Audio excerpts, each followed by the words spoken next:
ladies and gentlemen, here we are, August 1st of 2025. That means that this is now the official start of the Halloween season for most retail stores, including Spirit Halloween, which they have now just released 2 full videos showcasing the inside of the flagship location with the themes and animatronics. So now that Spirit Halloween will officially be opening local stores now, I think it's only fair that we now kind of review the year as a whole. Now that all the props have been revealed to us and the full theme in its entirety through these videos, we can now kind of sit back and just take a look at what Spirit has to offer us fully this year. And before we get into the animatronics, I would actually like to start off with what this video right now is sort of more showcasing, which is the theme for this year, which is of course the Madison Scare Park subway station, whatever you want to call it. Really, it is a more so just like a subway kind of theme. And personally speaking, I absolutely love this theme. I think it's one of the best themes we've gotten in a really long time. There's so many factors as to why I really do enjoy this theme. I love that it is a full piece, I suppose. It is a literal full train on a track. It's really cool. And then you have the archways, of course, in the back and front of it. And I think the way that the animatronics are incorporated into the theme are really clever and well done.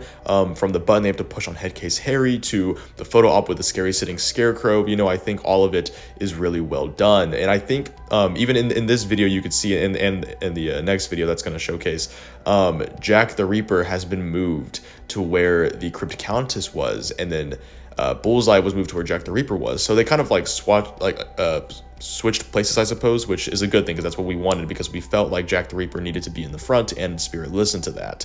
So as you see here, so that's really nice that they did that, and I think that really helps to just make the theme even better.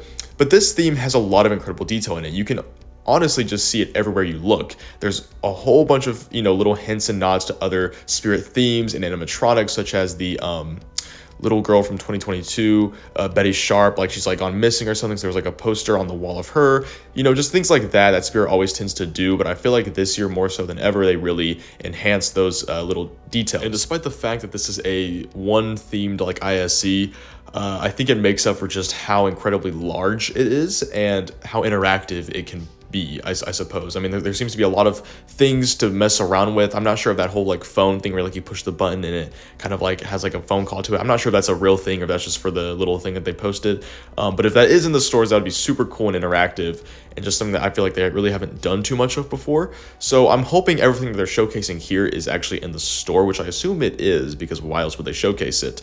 But yeah, this theme also just gives me a lot of nostalgia. I don't know why. I think it's the lighting possibly inside of the train itself. I think it's just overall a really well done theme, and again, one of the best we've had in a long time. Now, unfortunately, the same cannot be said for the lineup, at least in my opinion, but I know I've heard a lot of other people say this as well. Their lineup this year is just okay, really. It's not even that it's bad. It's not really a bad lineup, but it's definitely, it doesn't hold up to what we've gotten for the past couple years from 23 and 24. The lineup this year is just kind of mediocre. There's a lot of sleepers for sure, but within these mid animatronics, the ones that are good are really good. So I think these definitely help to elevate the entire lineup as a whole and just the whole store experience, I suppose. But yeah, honestly, their lineup is kind of just a nothing burger overall. There's honestly not a whole lot to say about it, which kind of sucks. It's just a lot of generic characters and mechanisms were being used this year, a lot of reskin type of things, and even the things that were, I guess, supposed to be more advanced or new to the industry just turned out to be kind of boring, I guess, Trick or Treat P, but there is, like I said, a couple really good ones in here that I'm very excited to see for sure. And I don't think that this necessarily makes the year bad by any means, but I do think it could have been a little bit better if the animatronics had a bit more care put into them. But with that all being said, unless you work at Spirit Halloween, I've been setting up the store for the past couple weeks, none of us have seen the actual full experience of being inside the store for this year. So our minds could completely change, but I kind of think they're going to stay the same just because Spirit has already showed us pretty much everything at this point. But I'm, regardless, excited to, go to Spirit Halloween and pick up at least a prop from them this season. I'm not really too sure which one I'm still going to pick up. I'm really leaning towards Jack the Reaper because that animatronic has just really grown on me. I guess more from a nostalgic standpoint. So I'm excited to see what they have to offer as far as the in-store experience goes. Tell me down in the comments below, what do you think of Spirit Halloween 2025 overall? Tell me your rankings of the animatronics. Tell me where do you think the theme adds up or ranks compared to other themes, and just in general, what are your thoughts of the year so far? Anyways, guys, thanks for watching, and I'll see you in the next one. Bye.